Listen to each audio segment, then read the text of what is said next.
খানজাহান আলী মাজারের সামনে একটা কুমির একটা কুকুরকে খেয়ে ফেলেছে। এটা নিয়ে সারা দেশ তোলপাড়। কুকুরের জন্য অনেকেই কষ্ট পাচ্ছেন। আচ্ছা, আপনারা একটু বিবেচনা করে বলেন তো, আপনি হলে কি পারতেন কুকুরটাকে বাঁচাতে? আমি হলে চেষ্টা করতাম না। কারণ কুকুরের কামড়ে জলাতঙ্ক হতে পারে, কুকুরটা কামড় দিতে পারে, কুকুরটা আঁচড় দিতে পারে। দেখেই মনে হচ্ছিল কুকুরটা ভয়ঙ্কর অসুস্থ। আর যে জায়গাটাতে কুকুরটা ছিল এটা অসম্ভব রকমের পিচ্ছিল, পানিতে কুমির। এখানে কে যাবে সাহায্য করতে? কুমিরে তো কুকুরের বদলে মানুষটাকেও খেয়ে ফেলতে পারত। এক লাফ দিয়ে যদি মানুষটাকে কামড় দিত, কার সাধ্য ছিল মানুষটাকে বাঁচানো?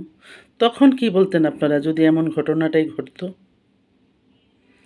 আমাদের না মাঝে মাঝে মনে হয় কি, হয়তো বা আমারও সমস্যা এটা, যে আমরা মানুষের চাইতে কুকুরের প্রতি বা পশুপ্রেমী বেশি হয়ে যাচ্ছি।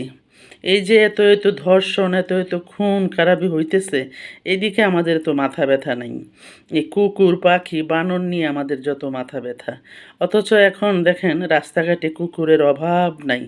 হ্যাঁ, মানুষ কি পারে না এগুলো নিয়ে বাড়িতে পালতে? কই কুত্তা প্রেমীরা নিতে পারে না? রাস্তাঘাটে হাঁটা যায় না কুকুরের বিষ্ঠার কারণে। কুকুর ভয়ঙ্কর। কুকুরকে এখন ভ্যাকসিনও দেয় না। আগে সরকার থেকে দিত শুনতাম, এখন আর দেয় না। তাহলে আপনারা যারা আছেন কুকুরপ্রেমী, তাদেরকে বলবো যে রাস্তাঘাটে অনেক কুকুর আছে, এগুলো নিয়ে বাড়িতে পালন করেন। তাহলে আমরা একটু মুক্ত থাকি। আমরা যারা ভয় পাই কুকুরকে, জলাতঙ্ককে, তাদের কাছ থেকে এই কুকুরকে দূরে রাখেন।